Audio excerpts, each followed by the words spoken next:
November, me and King Saha Royal Regency.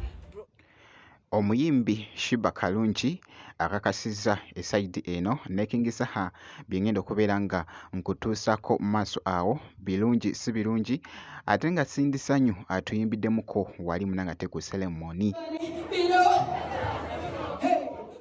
See you tonight banyumiddwa nnyo ate nga Nando Love bambi si birungi nakamu ebirowoozo bimuyinze munangate obungi esayidi eno oluvannyuma lwa daddi we munangate naye okumuva ku maaso byengenda okubeera nga nkutuusaako kakasa nti osubscribinga kosaate n'okulayikinga vidiyo kakati nno nzikiriza nsooke ntandikekoko wali Shiba Kalungi avuddeyoko wali n'akakasa nti nno bagenda kulumba munnange esayidi eno bannange omuyimbi King Saha abadde yakava munnangate wali mu Canada naye omanyi nti nno tewannayitawo nnaku ziweredde ddala naye muganda wange era straight away agenda kubeera ng'alinnya munnangate ennyonyi agenda kubeera ne Shiba Kalungi wali mu London kye bagenda obakola. Shiba Kalungi abadde n'omwana we wali munnangate mu katambi wali ng'ali mugoyingamu munnangate crazy nga bwakakasa esayidi awo nga bw'ogezaako okulaba munnangate akatambi ako.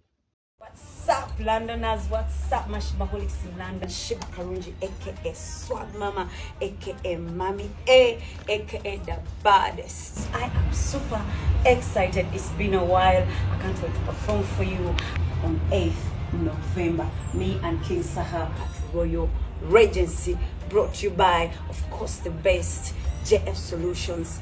Showtime. Ku sayidi y'emu katono nnyo wano ku King Saha si birungi bambi jjukira nti nno abadde yakakomawo munnangate wali mu Canada naye amawulire ag'ennaku ate munnange ge gamusanze munnangate Uganda jjajjaawe yabadde nno nga naye amuvudde ku maaso era nga bw'ogezaako okulaba yalabiddwako wali nga ali mu kuziika jjajjaawe munnangate esayidi eyo kankongereyoko wali sindi ssanyu avuddeyoko wali mu katambi akabadde kakutte ettabbu abadde ku ceremony n'asooka n'ayimbamu oluyimba lwa See You Tonight nga bw'ogezaako munnangate okulaba akatambi ako.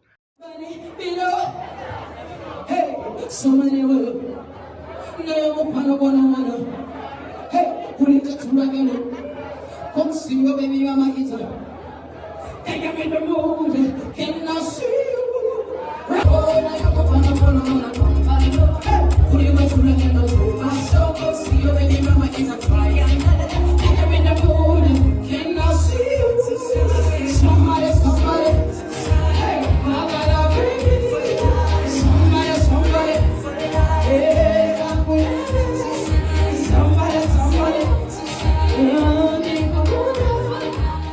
Bw'atyo nno sindi ssanyu bw'alabiddwako ku ceremony emu ku sayidi y'emu nga nkwongeddeyoko Nando Love si birungi nakamu ono nno bambi yali yakafiirwako munnange daddi we naye alabika ndowooza munnange teyeebaka ennaku zino ebirowoozo munnange ate bingi nnyo naye gw'omanyi kye bayita okubeera nga omuntu omunnange ng'akuvudde ku maaso naye muganda wange ebirowoozo bingi nnyo nga bw'ogezaako okulaba akatambi ako.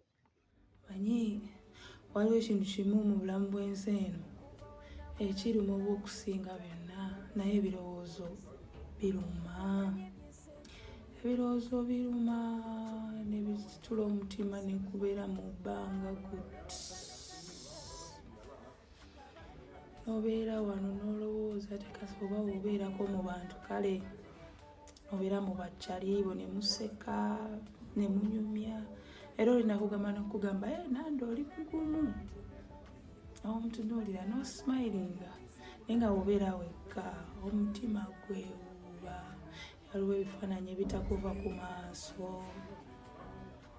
kitegeera kwanze nali nagana n'okudda mu studio naye kirabika kyekintu ekisinga nti ogenda mu studio notenyimba oba n'ogenda ku stage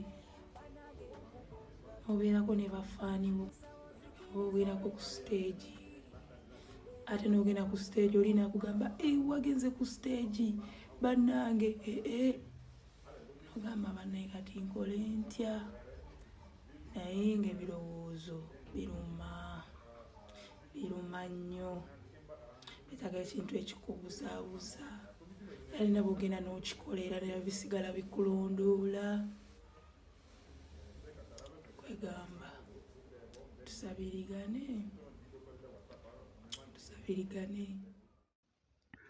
mwana muwala munnanga ate Nanto Love bwe kityo nno munnanga ate bwe kitambudde gwe kasita obeera ng'osubscribinze ebisigadde byonna munnanga ate biturekere